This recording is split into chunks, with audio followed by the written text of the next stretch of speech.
దేశవ్యాప్తంగా వివిధ పోస్టల్ సర్కిళ్లలో 44,228 గ్రామీణ డాక్ సేవక్ జీడీఎస్ ఖాళీల భర్తీకి నోటిఫికేషన్ వెలువడింది. 10వ తరగతిలో సాధించిన మార్కులతో ఈ నియామకాలు చేపడతారు. ఎంపికైన వారు branch post master, BPM, assistant branch post master, ABPM, Dak Sevak హోదాలతో విధులు నిర్వహించాల్సి ఉంటుంది.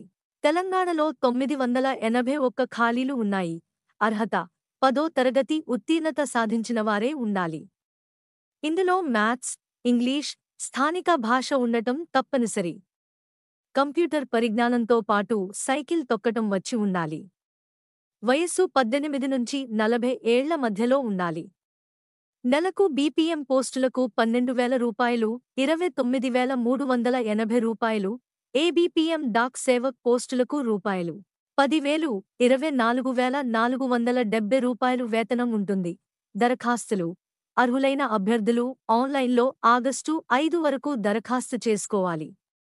ఎస్సీ, ఎస్టీ, దివ్యాంగులు, ట్రాన్స్జెండర్లకు ఫీజు చెల్లింపు లేదు. మిగిలిన అభ్యర్థులు రూ. 100 చెల్లించాలి. పూర్తి వివరాలకు www.indiapostgdsonline.gov.in వెబ్సైట్లో సంప్రదించాలి. మన ఛానల్కి సబ్స్క్రైబ్ చేసుకోండి, లైక్ చేయండి మరియు కామెంట్ చేయండి. మీ సపోర్ట్ మాకు చాలా ముఖ్యం. కొత్త వార్తలు మరియు అప్డేట్స్ కోసం బెల్ ఐకాన్ని నొక్కండి.